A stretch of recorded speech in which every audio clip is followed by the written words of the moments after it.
انا مش شايف اساسا ان هو السؤال اللي يطرح دلوقتي، لان انا شايف ان حسام غالي من اهم اللعيبه اللي موجودين لسه في النادي الاهلي. خد بالك انه حسام غالي وفقا لاخر الاحصائيات اتعملت هو من ضمن افضل لعيبه موجوده الموسم اللي فات ده بالارقام. يعني حسام غالي اسمه موجود مع اللعيبه كلها. انا بتكلم علشان كده، مع طارق حامد في منتصف الملعب. انا بتكلم علشان كده حسام غالي اللي يعاب على حسام غالي حاجه واحده بس، عصبيته الزايده.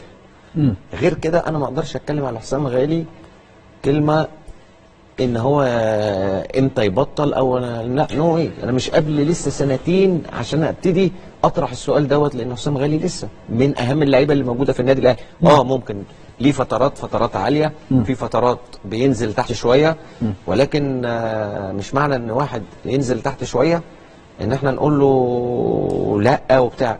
بص يا ابراهيم، احنا مشكلتنا هنا، وده اكيد هيبقى ليكوا دور فيه هنا في الاستوديو. احنا ليه دايما بنذبح الناس؟ ليه دايما بنذبح الناس؟ وهديك مثال. يلا. شريف اكرامي. شريف اكرامي غلط، غلط وغلط غلط يعني المفروض ان ما يغلطوش. غلط. انما هو احنا ليه دابحين شريف اكرامي بالطريقه دي؟ ليه؟ ايه اللي حصل ده؟ لعلمك عشان تبقى فاهم، شريف اكرامي اكتر واحد عنده ثقه في نفسه في الدنيا كلها، لان انا اتعاملت مع شريف اكرامي وعارف دماغه وعارف تفكيره.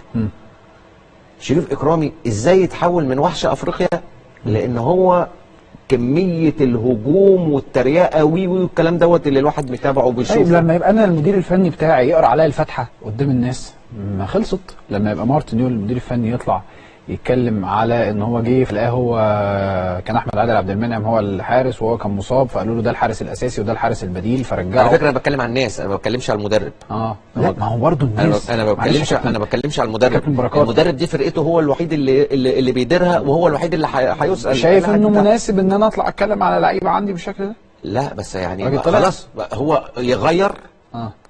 غير براحتك. ما ياما كل واحد بيبقى الاساسي، تاني يوم ما بيلاقي نفسه احتياطي عادي، مفيش مشاكل. انما انا كمشجع للنادي الاهلي، لا انا سبورت في ظهره. ايه المشكله؟ يا عم غلط مره واثنين وثلاثه، ايه المشكله؟ اوقفه. ما افتكر ان هو عمل لي حاجات كتير كويسه. ليه دايما افتكر الوحش وافضل قافش في الوحش؟ اما تيجي تقفش في الوحش وتيجي تهاجمه، افتكر انه عمل لك حاجات كتير كويسه. هو اللي بيغلط معناه ان هو يعني ما بقاش جون كويس؟ لا، هي فتره من الفترات بينزل فيها اقوم واقف واقومه ومعلش انما لا، في ناس، والغريبه ان هم يعني بيبقوا المفروض ان هم اللي بيبقوا سبورت ليك. طب انت ما بتعملش ده ليه؟ انت بتعملش ده ليه؟ يعني انت دلوقتي نجم. انا ما اعملش كده لان انا عارف شريف اكرامي وعارف ثقته في نفسه بعيد. لا ما بتاخدش بعضك ليه؟ ما بتاخدش بعضك ليه مثلا وتروح النادي الاهلي وقت ازمات النادي الاهلي، وقت ازمه زي شريف اكرامي؟ مين قال لك ان احنا ما بنقابلش الناس دي؟ احنا مش شرط نخش النادي الاهلي عشان نقابلهم. هي اللقطه جوه التمرين. ابراهيم مش اللقطه جوه التمرين، اللي رايح اللقطه جوه التمرين، اللي رايح جوه التمرين علشان يتصور ويعمل شو وياخد له صور ويبقى قدام الناس سبورت للفرقه، ويا سلام على الكلام دوت. احنا بنتقابل في اي مناسبه. ومين بيعمل كده؟ اي حد. انا ما بتكلمش ان انا يعني ان انا لازم اروح النادي علشان انا ابقى كويس. ماشي. لا،